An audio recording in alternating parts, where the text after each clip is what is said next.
Welcome, ladies and gentlemen, to another episode of Past the Curtain. I'm your host, Lan Mind, alongside Joviverse. Jovi, what's going on? Happy 4th of July as we record this new episode. How are you doing? Good. America 250, baby. Let's go. USA. US. You know what I'm saying? I'm excited for America, but not excited about too many of these matches. But let's roll, man. All right. And also, happy birthday to your wife, which was yesterday. So happy birthday. Yes, thank you, sir. How'd you have fun in that tsunami that you were in yesterday? It was great. We swam back to the car as a family. Good thing we put the girls in swimming lessons because it came in handy yesterday.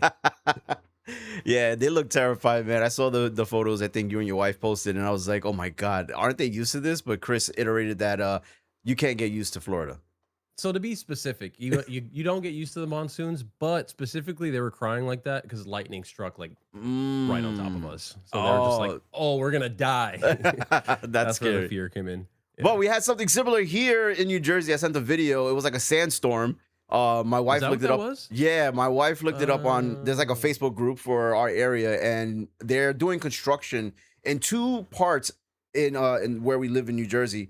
And there's still a lot of dirt. So with all the wind pushing, it pushed all that dirt. So that's why it looked like the sandstorm. So okay. I was wondering, that video looked like you were in the desert. Yeah, but like a city. It was weird. It was crazy. And then people were posting like these amazing photos of New York City with the sunset, and there's like thunderstorms going on. It was insane yesterday. We're almost done with this heat wave. Today's supposed to be the last day, and people still don't have power in certain areas here in New Jersey.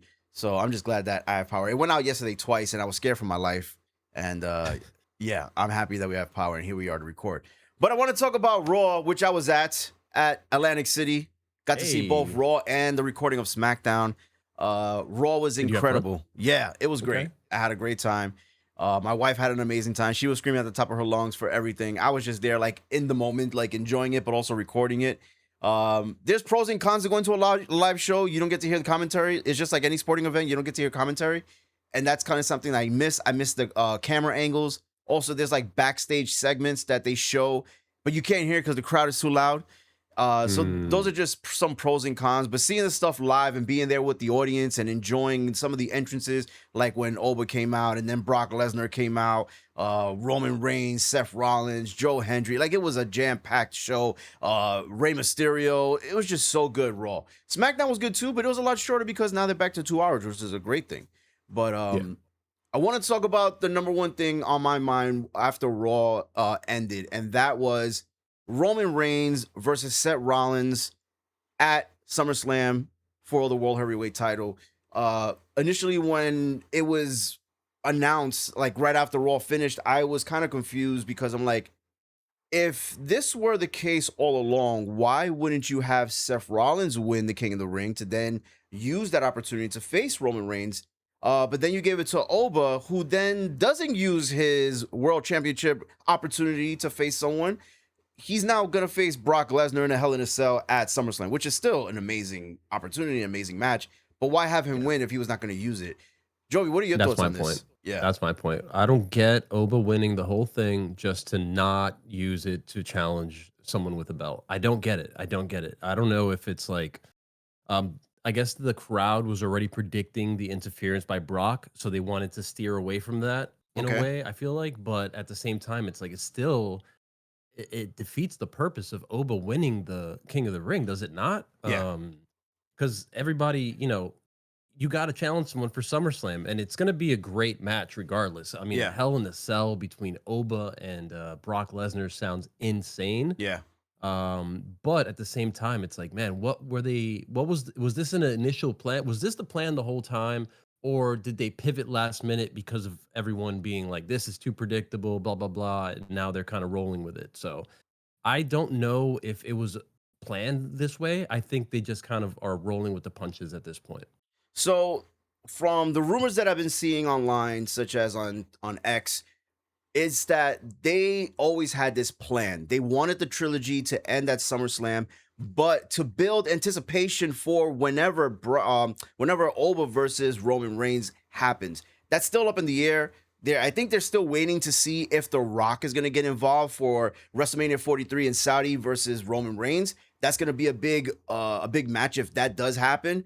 But if it doesn't happen, they have the Oba thing in the background ready to go. So this is why they didn't pull the trigger. And I get that.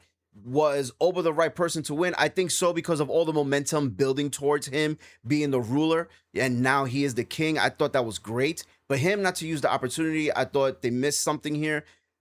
But then I also think about Seth Rollins and the Vision. That needed to end too before he proceeded to go ahead and challenge Roman Reigns, where there is so much history. And their promo was incredible. It was probably one of the best promos I've ever seen Seth Rollins cut. Sitting there live and watching it go down, I was really impressed. But now it's like, after this, what happens for Seth Rollins? What happens for Roman Reigns? Who wins? Who comes out on top? How long until we see Oba going after a title? That's my only concern. Do we feel like he's going to win the King of the Ring? I mean, win the Hell in a Cell at SummerSlam? I think so. But once that's done, what happens with Oba Femi? Because Brock is going to go away. You ain't going to see Brock until probably SummerSlam. I mean, to WrestleMania. WrestleMania, yeah. Then what do we do with Oba? That's my only concern. And I think right now, a lot of people are just hyped about the whole announcement of the match. But I'm just thinking further. I know some people say live in the moment. Let me make a prediction here. You've been mentioning over the last few weeks that these guys need to go on a press tour for the Street Fighter movie.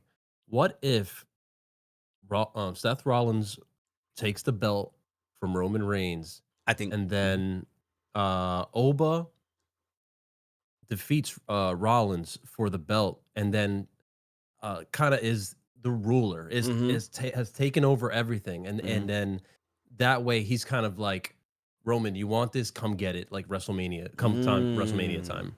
I like that. Because I do feel, that Rollins is going to get the title back. But then it also makes me think, then what was the whole point of building the bloodline? If you're just going to take the championship off of Roman. I mean, does Roman need the title? No, not really. But I feel like with the bloodline, a title needs to be there. If you're going to say that you run Monday Night Raw or you run the industry and you don't really have a title, it kind of feels, I don't know, there's no point to it. So it's like, does Roman keep the title and all the way till WrestleMania, or does he eventually drop it, take some time, and then come back? And that's I like what you're saying there. I think that's a pretty cool thing to have. They just stripped Rollins Cody win. of his belt too. So now you got the two guys free to do their press tours. Yeah. You can go take the time you need to take to promote the WWE, promote the movie that you're in, and then come back and create new storylines when you come back. I'm glad you brought that up, because that was the next thing I want to talk about. Obviously, Cody lost the belt and he lost the title in a triple threat with Gunther and Sami Zayn. Yeah. For me, I don't think this was the right move, but I'm okay with it, because I feel like the whole arc for Sami is like, I've never been champion, 10 years, I've been fighting to be champion. All right, now you're champion. We could get over that now. Sami, do your thing. And there's nothing wrong with Sami being a champion. I just think he is the transitional champion, and it's unfortunate. Now it feels that way. Yeah, Cody had defeated Jey Uso on Friday Night SmackDown, giving him the #1 contender to Sami Zayn, which is going to be at Monday Night Raw in Chicago. There's a lot of speculation that we're going to see CM Punk come and interrupt, or come at some point at the end of that match. Now, do we see Cody get the title back with just only a week after Sami has the title, and then he's going to be facing CM Punk for the title? Or does Sami lose and it's just Sami? I mean, this Cody losing and it's just Cody versus CM Punk, no title at SummerSlam with CM Punk and Cody Rhodes? I think my prediction would probably be, I think they're still going to keep it off of Cody for a while. I think it's the right move. Sami keeps the belt. But I think he is going to get, we will see an interruption by either CM Punk, like you're saying, or someone that will create a big match for SummerSlam. Mm-hmm. And then you'll get your Sami versus whoever this mystery person is for SummerSlam. I think that Cody, it's too soon to strip it off of Sami, first of all. He just got it after, what do you say, 10 years? Yeah, he's never had it. This is his first WWE Championship, and he's been wrestling for over 10 years. I think it would be a disappointment to strip it from him this soon. And if you are going to strip it from him, let it be at a main event like a SummerSlam, or like a, I don't think he'll run it till WrestleMania, but I think that he'll have it at least till SummerSlam. So just about like a month, because we're August 1st is when SummerSlam is beginning, August 1st and 2nd. So yeah, just Yeah, about a so I month. think till SummerSlam, and then you'll see a big SummerSlam match between Sami Zayn and maybe CM Punk. That'd be a good match. Or who knows? Who knows who comes back? So There's a number of guys they can choose. I was thinking, and maybe I'm wrong for thinking this. Kevin Owens, he's been injured. He's been out for over a year now. They're best friends. Having Kevin Owens come out at some point and challenging his best friend for the biggest title there is, I think that's a great storyline. We've seen them go at it multiple times. They've been tag teams, they've been friends, they've been enemies, all the way going back to NXT. I think that'll be a good storyline. Outside of that, I really think CM Punk versus Cody is a better story for now to then send Cody away without a title Mm, versus CM Punk versus Sami Zayn. Something about that, it just seems too soon. It feels forced, and that's what I don't want. I don't want it to feel forced, but there has to be a challenger. I was thinking, okay, maybe it's Jay Uso, but I don't think so because I think Jay and Jimmy is gonna verse LA Knight and Solo Sikoa in a like double, yes, yes, like a yes, tag yes. team match, and then We did Solo see probably, Solo yeah, recently into or Spike. Who did he spike? Jimmy, Jay, right? Jimmy, Jimmy? Okay, yeah. yeah, because it So was we Jimmy did versus see LA Knight, Solo yeah. spike. So that does sound like the route they're taking for sure. And yeah, and then I think Solo would then turn on LA Knight at SummerSlam and join the Bloodline, which then will make the Bloodline even bigger with Jacob, the Usos, and Roman Reigns. There's even rumors that Zilla Fatu is going to be joining after rumors saying that he has signed a deal with the WWE. So we're going to be seeing that possibly turn out at SummerSlam. Does he get involved in Roman versus Rollins? I don't know. But these are things that I'm like, I feel like if you take the title off of Roman, then the buildup of these new characters and a new form of the bloodline is being built. It doesn't really matter anymore. Mm. I think what I would like to see personally is maybe like you said, some of the bloodline does get their titles stripped. I would like to see Roman get it taken away as well. And then at some point, like you mentioned a couple weeks ago, the bloodline kind of takes over Mhm. and they take all the belts, especially with all the people coming in. Yeah. It would be cool to see a betrayal by Solo. And then just you'll just see the bloodline just carrying every belt in every belt possible because you have the tag team division you could go with. You could take the way you could take all the belts for the Yeah. bloodline, and then it's kind of like everyone versus the bloodline kind of thing Yeah, next year. and that's kind of like what happened a couple years ago before WrestleMania 40. You know, everyone had titles except for Solo, you know? And I think this is a perfect opportunity. I don't know if the Usos do become tag champs or you maybe have Jacob and Jimmy or if Zilla joins. Zilla and Jacob used to be tag teams in the Indies. Maybe they become tag team champs. Uh maybe you then give, I don't know, Jimmy the Intercontinental title at some point. I don't know how they're going to do it. But it was something that was interesting. That was it was a promo that happened on SmackDown that Sammy says to Jay because Jay tells Sammy, "I need that gold. I need to bring it back to the family." And then Sammy says, "It is in the family because he was a part of the bloodline too." And I was like, Yeah, "Man, he has a point. Even though he hasn't yeah, been associated with the bloodline, but he hasn't been disassociated either. He still feels yeah. part of the family." So it felt weird. But then seeing Jay lose again, I was like, all right, they're shifting that focus for Jay to have a tag team match, not so much to have a solo. We'll see what happens. We didn't even see what uh Roman Reigns had to say to Jay about losing King in the Ring. There hasn't been any like interaction between Roman and Jay Uso. So we'll see Right. what happens this coming Monday Night Raw. We also have in 2 weeks we have Saturday night's main event in MSG. We still don't even know what's going to be there. There's two matches already announced for that, which is Danhausen going to be pretty much. It looks like he's going to be like the headline there because of whatever happened with the New York Knicks winning the championship. New York loves him, so he's kind of like the headline there. And then you also have a tag team match with the women's tag team champions of Nikki Bella and Paige going to be versing Bad Influence. So Fatal Influence, not Bad Influence, Fatal Influence. That's really all that's out there. There are still people thinking that Brock Lesnar could get the title from Sami Zayn, and that way that there's like bigger stakes for Oba versus Brock in this Hell in a Cell. Do you think Brock can actually come out and try to strip the title from Sami? I don't see that happening. I don't It see feels so why far that would fetched. make it. Yeah, and I don't see why that would even. I don't feel like it would help the story in any way. I Mhm. mean, I think they have the big match set up. I don't think there's any purpose to strip Sammy of the title, especially from Brock, who knows when he'll wrestle again. You know, Mhm. this guy's not wrestling every week. It's kind of like surprise Brock's Yeah. here. You know, every Yeah. single time. So it's I don't see that happening at all. I Yeah. did want to mention something Go though. ahead. Mhm. Um, Backstage turmoil with Tama Tonga and Tala Tonga, right? They ambush Finn Balor.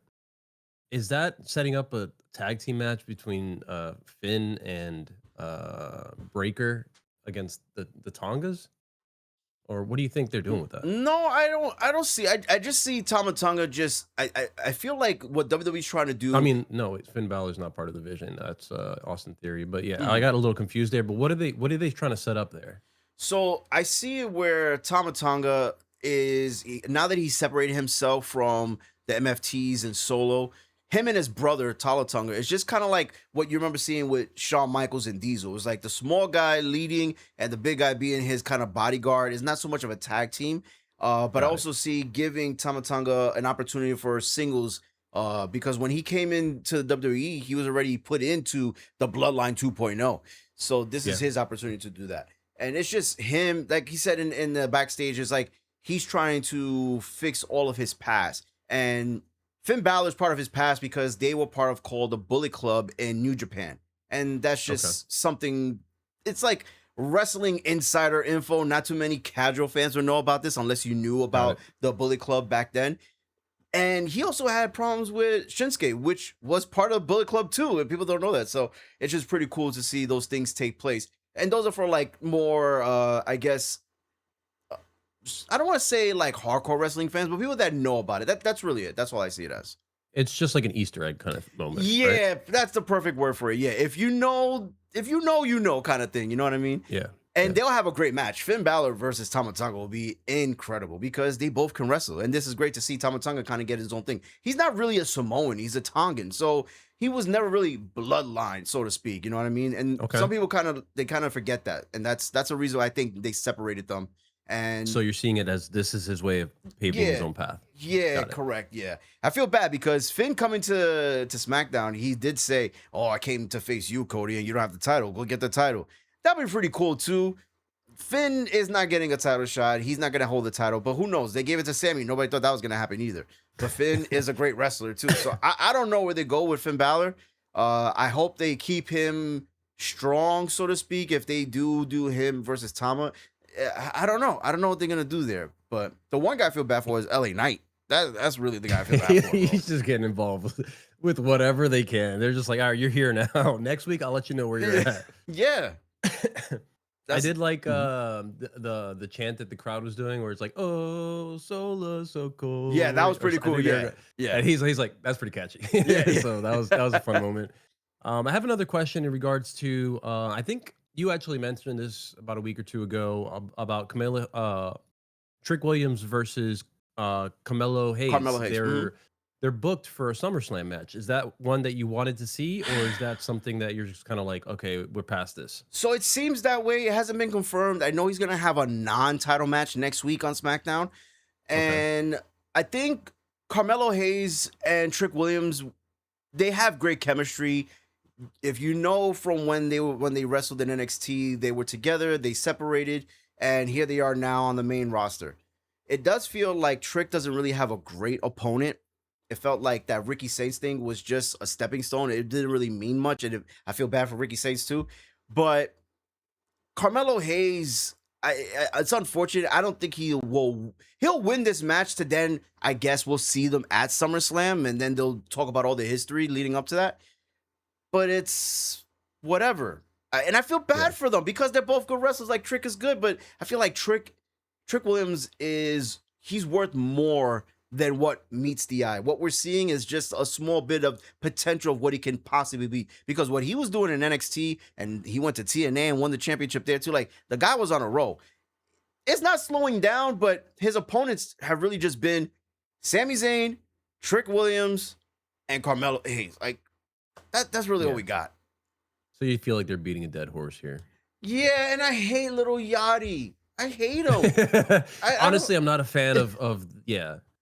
It's not like a it's not a. I'm sorry to compare it because it's nowhere near, but it's not a Paul Heyman. It's not. No, You're not adding to the story. It's kind of no, just like almost like in the way, like almost like yeah, slowing him down a bit. You know what I'm yes. saying? And his Yeah. voice is annoying. Like, I don't know why he's here. I can see why TKO, for a business perspective, is like, oh, we're gonna try and reach a larger audience because of the hip hop community, and he's very mainstream and he's huge. But wrestling, they do well with celebrities, but we saw what happened at WrestleMania last year. They didn't really take kind to having Pat McAfee there with Yeah. Cody and Randy Orton, and Yeah. Nobody wanted to see that. yeah, people were protesting it, so much so that even Pat McAfee's like, I don't want no parts of this, man. Get me out of here. Because he saw the reaction. Yeah. It's unfortunate. He tried to lean into the like bad guy role too, it and it was didn't just work, like, man. bro, what are you doing, man? It didn't Just work. take the fucking glasses off, bro. You're not The Rock. You know what I'm saying? Like, relax. You could see the Rock heavily influenced in Pat McAfee. Yeah. It was too much because we saw what Pat was prior. So him trying to be this crazy heel with the Rock and like, you know, the mannerisms, the glasses and the talk, like, stop. Yeah. I just keep the celebrities out, man. I don't want no celebrities at SummerSlam. I thought you whatever were a do. huge fan of Sexy Red, bro. I'm glad that she's only on NXT whenever she comes around, bro. Shawn Michaels loves her, man. God bless him. He does. He loves her. He does. But she's not bro. even that popular. Like, it hurts my soul, man. And there are people that have come around and, you know, they've done it justice. Bad Bunny being one of them. You know, he really took advantage of being a wrestler and trained, and he did pretty well. A guy that doesn't need to be in the ring or be involved in anything WWE, he took it serious and he did a great job. And Logan Yeah. Paul's now a regular, man, despite his arm being injured. Bro is incredible, man. I don't know what to Yeah. say, but it's so hard to find celebrities to then want to take it serious and be in the ring versus they're there just to promote something. You know what I mean? And Little Yachty's not promoting anything, granted, but it's just too much. It's just too much. Yeah. Yeah, it feels like what's this guy? Jelly Roll? Like, I hated Jelly Roll Roll's too. involvement with the WWE. Not that I'm not a fan of Jelly Roll, but I just feel like it didn't fit. Like why is he wrestling? Like, why? I don't know, man. I just feel like it's like sometimes celebrity involvement kills pushes, kills hype. People are left like, why? Like, you know, instead of like, oh, this is exciting, it's more like what's happening? Like, what did you guys like? I don't know. Yeah. It's definitely the business side of things. It's definitely, you know, I don't know, man. I honestly don't know. Yeah, and that's the thing. I for what it's worth, whatever they're gonna do for SummerSlam, I hope there's no celebrities involved in the Seth Rollins and Roman Reigns match. I feel like that's the one match that people are gonna be fully invested in because we have already seen Oba and Brock, even though we've seen Seth and Roman, but we haven't seen them together wrestle in the ring one-on-one in a couple of years. It's been some time. Just leave them alone. Let them tell their story. I think it's going to be really good. It's unfortunate that we don't have that one other that Shield member being John Moxley, who's now in AEW, who used to be Dean Ambrose. It's unfortunate he's not around. I wish he was, because sick, man. it would be such a great story to tell. You know what I mean? A triple threat? Not so much a triple threat. You know what would be really cool, and I don't think it's going to happen. But let's say after that match, Dean Ambrose comes back to the WWE, because I think his contract is almost up with AEW, but I don't think it's in time for him to then go to WWE, because I don't know the timeline of his contract with AEW, but it'll be really sick if he were to come out at the end of their match, because they're gonna definitely. I think they're gonna headline night 2 main event, Seth Rollins, Roman Reigns. That'll be like the last match to go home, and if Dean Ambrose came out, bro, that would be like a full circle emotional roller coaster. That'd be amazing. That would be amazing, man. Yeah. So we'll see, man. It's August 1st and 2nd. We got about a little less than a month until we see that happen. But yeah, I don't know. There'll be more to come. More matches will be revealed. There are rumors that they're gonna be about 12 to 15 matches total, which is a lot more than what we've seen in previous years. Some people are speculating that this is ESPN putting their foot down and be like, listen, we got to give people more for their money. They've been giving about 5 matches, 2 for free in the first hour, and then 3 for the rest. And that's why you saw Night of Champions, there were 6 matches. Usually it's not like that. It's about 5 matches. So the rumor is that we're going to get a lot more at SummerSlam, which is pretty cool. Gives us a lot of more talent opportunities. Let's see what happens. We got, like I said, a couple more weeks until SummerSlam. I'm excited. Is there anything else you want to add before we get out of here?